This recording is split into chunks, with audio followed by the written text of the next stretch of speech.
On April 1st, my next guest became the WCFL Lightweight Champion when he earned a KO over his opponent, and he joins me right now. He's from Miami, Florida, and he trains out of Freedom Fighters MMA, Mr. Jacob Diaz. Mr. Diaz, welcome to my show. Pleasure to meet you, man. Appreciate the opportunity to be here, man. Nice to meet you too. Well, I wanted to talk first and foremost about your gym. It is a gym that not a whole lot of people outside of Miami know about, but it's something that I know about. I live in Washington, D.C. I have been studying your gym. I know the fighters that are there. You got Laredo there. You got Mateo there. You got Vasquez there. You got Lewis there. You have so many guys that are so freaking good. What is it about this place? Tell me about your gym. Like, what is going on there? Like, what is it about that place that makes you such a talented fighter? Something in the water fountains, man. It's an old school Cuban gym on the second story of a little plaza, in Miami, and gym's been around for years, man. One of the first MMA gyms to open up in this area. Manolo Lopez, our striking coach, and Ray, our jiu-jitsu coach, are both old school as it comes and just gritty and, hard on us. Expect nothing but the best. So, and that's what we expect from each other. So every practice is pushing it into the limit, just grinding it out and becoming the best versions of ourselves, man. How did There's you end no, up there? um, I was at a local jiu-jitsu competition back when I first started training. And I had competed against one of the guys from that gym. And after that match concluded, Ray came up to me and he was like, "Hey, I liked what I saw. You're a tough kid." I was 19 at the time, and he was like, "Come by one of the open mats." And I went by maybe 2 or 3 months after that, and everybody on that mat kicked my ass. So I figured it was necessary to make the change because, if you're the toughest guy in the room, you're in the wrong room. And I was at the gym I was maybe 6 months into training, and it was a commercial gym, so there was no one really giving me work. Once I got to that serious fighting gym atmosphere, small, and it was like family oriented. It was different. I knew that was my place from day one. Absolutely. Well, I wanted to talk about some things that have been going on with you lately. Um, I know that you fought young not too long ago, and we'll talk a little bit about that. But I also know that wasn't part of the plan. You're supposed to fight some other kid. I heard you two chirping at each other for a little while. I know you don't like each other very much. I know you wanted to fight this kid. You didn't get an opportunity to. Can you explain for the good people that aren't in Florida that may not know what happened with you and your opponent? Why weren't you able to fight this dude? Oh well, Isaac Martinez was his name. Me and him have issues that date back to last like February, I believe, Mm-hmm. or last January. I'm sorry. Um, Back when he kind of really broke out onto the amateur scene. He's just some loudmouth, wannabe thug. Mm-hmm. He's a bum. He likes to run his mouth and say he's gonna do this and show up to the weigh-ins, with props and get a body bag for this guy and just talk shit. I was getting ready for a title fight, for a promotion called Cobra FC last year, and he comes to me and he's like, "After you win that belt, I'm gonna have to kill you and take it from you. I'm gonna have to take it from you. You know that, right? Good luck, but good luck." So just trying to be cordial and threatening all at once. So at the time, I didn't really think too much of it. And he was supposed to fight that card too against someone who I had previously beat. Mm-hmm. That guy missed weight by 1 pound. And after Isaac had spent the whole way in yelling across the room about how he was going to leave this guy in a body bag because he missed weight by 1 pound, he pulled from the fight. Isaac pulled from the fight after talking all of that garbage to me, to the guy, you know. So he's just not really about it. Whatever. A couple months later, I we end up they're trying to schedule that fight between him and I, because I had dropped the previous fight and he didn't fight at all. So he was 2-1 and I was 4-1 at the time. Mm-hmm. And they tried to schedule that. He had said yes and then pulled out. So none of us fought. And then they had tried to make that fight a couple more times. He had said no, I think a solid 10 times across 4 or 5 different promotions. I was fishing for this guy because this was a guy who had taken to Instagram and started talking shit on me and my gym and my people and just my family and just things you don't do and you don't say. And he just crossed all those lines really fast without really even trying to get to know me. So there was always a lot of, bad blood there. And we would see each other in public and have little scuffles and at, bare knuckle events, MMA events, stare down. Like it was just never that. Then we were booked again to fight in November. He finally said yes. And I had gotten hurt. And then we got booked a third time for this year come February. And he had gotten arrested for beating his domestic violence charges, right? That's what we'll say. Mm-hmm. Domestic violence and robbery charges.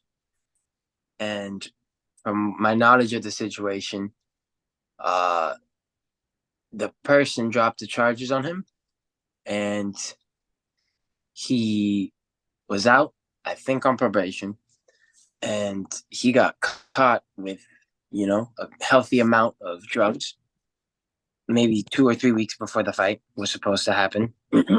And he got arrested again. And as far as I know, that bum is still rotting in jail. We had a face-off to promote that fight that was supposed to happen in February or in April. In February 11th, we had a face-off, and he came in dancing, mm-hmm. and I caught a quick slap because he's a moron, and then he hauled ass out of the cage. And then 2 days after that, he got arrested, and no one has seen him since. He's never going to fight again because he's a bum, but if he ever does, he can come see me. I know the gym that he's at now, they don't want him back. Mm-hmm. Nobody's going to want this guy. Nobody's going to want to sign this guy to fight. But if somehow he finagles his way into any promotion, I'm here for it. The guy's a bum. He has no talent. He throws wild. He's a piece of shit that's doing nothing with his life. So, I'm young and I got a really bright future in the sport. The dumb kid inside of me wants to get my get back and wants to slap him and wants to just beat that guy's ass in the street. But, hey, maybe him getting out of there are slim. Maybe one day, it is a possibility, but I wanted to ask you, so pending, like with this guy's legal issues and his situation aside, like you found out that he was out. Can you talk to me a little bit about how Young enters the picture? Like, how did this fight get lined up? Was this after your previous opponent dropped out because of his situation? Like, were you primed to fight? Was that the goal to get a replacement? Or can you talk a little bit about how your opportunity with Young came about? Yeah, so he had gotten arrested March 3rd, I want to say. His coach had DM'd me saying, hey, this guy got arrested. The fight's going to be off. Mm-hmm. We're not going to have him in our gym, blah, blah, blah, blah, blah. So that was still about six weeks from the fight. So I was looking for an opponent for another 2 weeks with that same promotion, Rise FC, great promotion. We couldn't find someone that, with the right record and who would make sense for me to fight. There was no reason for me to fight someone who was 1-7, on my last amateur fight. There's a lot of these guys out there who like to take easy fights, fight these guys who are 1-7, 0-4, There's nothing to be gained from that. Knock out your hard fights as an amateur so that by the time you're pro, you're ready to go, Mm-hmm. I'm not here to fight cans. I'm not here to crush tens. It's just not what I do. So we just couldn't line one up, and World Class Fight League, a promotion mainly based out of Tampa, hits me up, and they're like, "Hey, we have this really cool opportunity for you. We know we were talking about you fighting our champion about a year ago, but it didn't happen. Um, we'll pay for your hotel and your travel if you come up to Ocala and main event this super cool card that we have. It's a charity for the mental health of all the first responders. You know, military personnel, police officers, firefighters, etc. And I'm like, oh, that sounds awesome. I run it by my coaches. We watched some film. Uh, he was already a double champ for that promotion. Uh, with a record of 3-1. He had his first fight in 2017 and lost it, Mhm. but then he came back in 2021 and finished 3 guys straight. Had 2 belts. You know, tough opponent, man. Good wrestling. He was strong. So, you know, the opportunity was there. I wanted to prove to my coach that I'm ready to make the jump to, you know, the pro scene. And what's better than, you know, cutting weight on the road, being away from home, you know, just taking myself out of my comfort zone. So, yeah, we went over there, man. We're That fight got official. So Jacob, one of the questions I had, like you alluded to something about your opponent, and that was something that I saw when I was, doing homework on who he was. 3 fights, 3 finishes. Like you're talking about a guy who's quite dangerous. And was that something that excited you about sharing the cage with him, knowing that he has the ability to finish fights as well? Like you're going to be tested, you would be challenged. Was that something that excited you? Absolutely, man. I'm the type of guy that I need an opponent that kind of scares me a little bit. Mhm. Uh, you know, the kind of guy that's always in the back of my head. So that if I'm home at night after training and I'm hanging out with my family, you know, I'm looking at my mom, my girlfriend, my sister, you know, and I'm thinking, I'm like, damn, I'm not gonna lose with all these people counting on me. This is a guy who can very well, if I slip up, take me out. And these are the people I'm doing it for. So I need that kind of that presence in the back of my head to just make me go for that run, make me train a little harder, make me push when I want to quit, you know. I need someone who's, you know, for lack of a better word, I need someone scary, man. I need someone scary. I don't like to fight bums. The only bum I would ever fight was Isaac Martinez, and that's just because he was a prick. But no, man, he was game. I saw the finishes, and I was like, dude, what kind of statement would it be to drive up to this guy's hometown, beat him and his promotion in front of his people, in front of his family, take that belt, give it to my coach, you know, and tell these people I'm ready to go to the next level. What was your game plan going up against this guy? Like knowing he could finish, knowing that he's a guy that, like you said, he can strike, he can wrestle, like he's pretty solid all around. Like when you're looking at this guy, I would never ask you this question leading up to a fight, but now that the fight's done and over with, what was going on in your mind? Like when you're coming up with the plan to attack this guy, what was the game plan? Uh, you know, I've said it before, and I'll say it until I'm done with this sport, and then probably after. I got the best coaches in the game. Everyone says it, but I got the best fucking coaches in the game. Let's be real.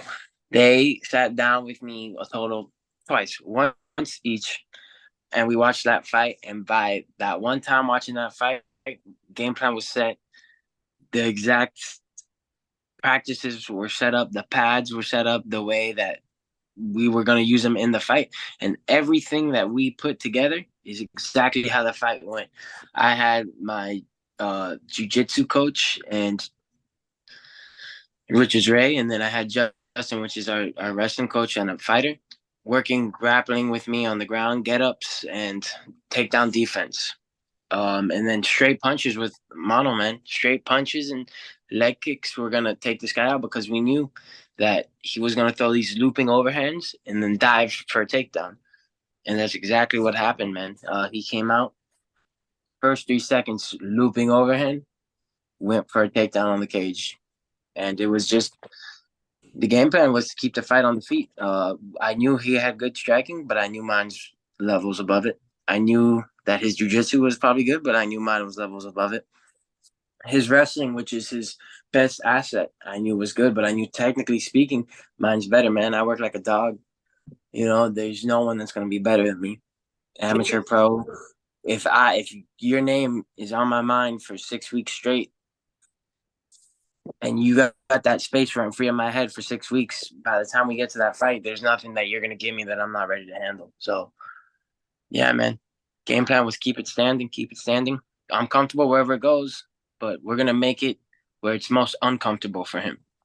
Jacob, can you walk me through the ending sequence for the fight? You put out a really hard reel on Instagram. I probably watched it like 500 times. I shared it with like a ton of people, and I got a lot of people responding back to me like, "Who is this dude?" I'm like, "Well, he'll be on my show," but I really like what I see from this kid. That was freaking hard. Whoever made that reel is a G. But anyway, I just Not wanted me. to. I made the real. Oh, well, then you're a G. But walk me through the ending sequence for that. How did you set that up? How did you get that right hook? It looked freaking clean. I was so impressed with how you were able to set that up. But can you kind of like set the stage for me and how you were able to set that up? Yeah, man. So like I said, we knew he was gonna come out wrestling, and he was a big guy. Like he had a lot of muscle mass on him. And the thing with those guys who are, yoked to the gills, or usually those muscles need a little more oxygen, right? They start to breathe a little heavy. That lactic acid builds up halfway through the second round. So that first round, I pulled a guillotine like a duck, and I thought I was gonna finish it. I threatened with two triangles and armbar. His jiu-jitsu defense was solid, but I was making him work even off of my back. I'm returning fire, hammer fist off my back to the head. Threatening, making him think, making him stand. Even if he's keeping me on the floor, I'm gonna make him in the worst position for himself, the most energy consuming positions to keep me there. So by the time we get to the second round, he's already breathing. We notice this. My coach is like, if you pull another guillotine, I'm gonna fucking kill you. So I'm like, yeah, my bad. Whatever. We keep the fight standing. We start stuffing these takedowns. As we're in the clinch, I start working these knees. Like I said, Justin and I worked these knees from the clinch and the takedown defense every day this camp. Big shout out to him. So I'm landing these knees. I'm investing to the body. At distance, I start teeing off with straight punches and a lot of body kicks, just investing. Kahara bang, bro. The bread basket, bang, bang, bang. By the time we get to the third round, he's breathing, and I'm built to last. I do sprints twice a week. I do my sprints every day. Ask Coach Ray. Um, so he's exhausted by the time we get to the third round. He's already beat up. I've landed a good amount, and I feel good. And we come out. I start putting the pressure on him. And before the reel, what you don't see is him diving for a takedown, me sprawling, him coming up, me breaking, and me catching him with a good 2-3-2. I believe when I hit that 2-3-2, he was already hurt. And then he clinched me. And what you see in the clip, not on the reel, but on the clip on Instagram, is you see me grab that wizard and limp arm out relatively easy. I believe at this point he was just so fatigued, man. He was done. He didn't want to be in there. He was already, dizzy. He was dazed. He was hurt, tired, and the cage is a bad place to be when you want to break. So I lent him out of there, and I already see his eyes are all kind of glossy, and I hit him with the left hook, and his hands went down. And when those hands went down, I hit him with the right one, flush to the jaw, man. I'm not gonna lie and tell you I knew why he put his hands down. I can't tell you if he was just exhausted. I can't tell you if he was hurt, but you know, I saw that bullseye, and I put everything into that cross. I mean that hook, and landed it clean on the jaw. And when those eyes rolled up, I knew there was no need to follow up. The way he fell like a crash dummy, man. He hit his own head on his knee. He was done. Well, congratulations for setting that one up. Like, it speaks volumes about not only where you are as a martial artist, but to get a win like that over a guy of that caliber. I think that says a ton about your level, where you are. And I wanted to ask you, Jacob, like, what's next for you? I mean, you don't look like you were in a fight a couple weeks ago. You look like you could probably go again. I wanted to ask, like, for the rest of 2023, like, what's your game plan? Are you going to go back and defend your belt? Are you going to go pro? Is that something you need to figure out with your coaches still? What's the Oh, I already had the sit down talk with my coaches. You know, I'm young. I'm 22. Just turned 22. I've only been doing this a couple years now, but with the amount that I put into this and I revolve my world around this, man, this is what I'm gonna do forever. This is how I'm gonna provide for my future family, my future kids, you know. Um, it's how I'm gonna take care of the people who took care of me growing up. You know, people don't see it now because as an amateur you fight for free, but once these paychecks start coming in, you're gonna see this is my life. So I already had that talk with my coaches, and we're gonna go pro later on this year. Right now we're talking to Combate Global about the right contract and the right time. But right now we're looking for October. We're gonna take a couple months, really sharpen the tools, put a little more muscle mass on, because I want to stay at 55. Just want to bulk up a little bit. Sure. Because I got good size for 55. You know. So yeah, 6.5 months of hard training, nose down training, and hopefully October you'll see me in combate, man. Well, I hope to see it. And I had kind of one final question for you, sir, and it's simply this. I feel like with fighting, there's a lot of like misconceptions. I still feel like unless you're in it, unless you are either a fighter yourself, you train, or you're in the media like me, where I talk to hundreds of fighters all the time, there's so many things that happen behind the scenes. And I think that there's so much about the sport because it is so new that a lot of people don't really know a whole lot about it. And I kind of wanted to ask you, like, are there any like misconceptions out there about MMA or fighting that you get asked all the time from, friends that don't fight or just people that know you? Like, is there more to it about MMA that you wish you could share or that you wish people understood about what it is that you do? Because what you're doing is only a small sample size of the population can actually do it because of how difficult it is. And I feel like there's so many misconceptions and there's so much about what it is that you do that people don't quite understand. Yeah, man. You know, getting punched in the face is a acquired taste. You know, um, I tend to block that shit out. If I had an argument with every person who said something dumb, I'd have a lot of fucking arguments and no time to train. So I mean, I just think there should be a league out there who just puts random people in a cage and let them fight with each other. You know, everyone talks a lot, and then you get cracked in the nose, and you feel that blood start dripping, and it's different, man. You know, everyone talks a lot until they're, you know, rear naked choke. You know, all these gym juiced up gill heads are fucking. I see red, bro, when I get mad. You know, so it's can't really. When you hear Yeah, people talk shit like that, does it kind of like make you laugh? yeah, it does. It makes you laugh because it's like, oh, they have no idea, and you can't really blame them because they've never done it.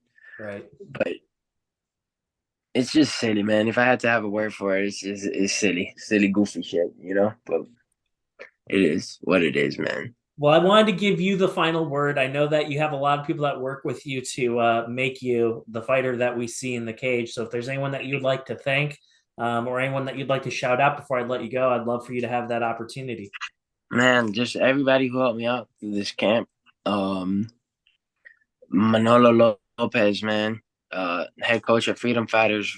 Ray's like a father figure to me, man. Ray's one of the best things people to come into my life. He helped me not only grow as a fighter, but grow as a man, grow as a human. Um, you know, my training partners, Marcus Loretta, Justin Vasquez, man, Martin, you know, Francesco, man. Francesco got my boxing sharp. Justin got my wrestling. Mark got my combinations. Martin taught me to keep my fucking hands up. Um, you know, I have two training partners fighting tonight. I got Ulysses Hernandez, Fernandez. He's gonna be mad when he hears this. But I got Yuli and Cookie fighting tonight. You know, two of my better friends in this world, man. They were with me every day throughout my camp, and tonight's their time to go out there and shine. Dude, just everyone at Freedom Fighters, man. My family. more important than everyone, my family, man. My mom, for fucking when I get all pissy and I'm cutting weight, and she's just trying to make sure I'm okay, and I'm just there like, leave me alone. I become a dick. It's not my fault. But I could do a little better, so I always appreciate her, thugging that out. My girlfriend too. She gets it just as bad. I get all grumpy and emotional when I'm, cutting weight just sucks, man. You're dehydrated, you're hungry, you're tired. Just all these people who work with me, man, make me better versions of myself. In the cage, it's only me, but I'm just a symbol of what, this team around me is building. So just shout out to everyone, man. I love everyone who helps me with this journey. Well, Mr. Diaz, I appreciate your time, and I look forward, sir, for you to make your pro debut in the not so distant future. Really looking forward to that, and I look forward to having you back on my show after you win your first pro fight. Yes, sir. I appreciate that.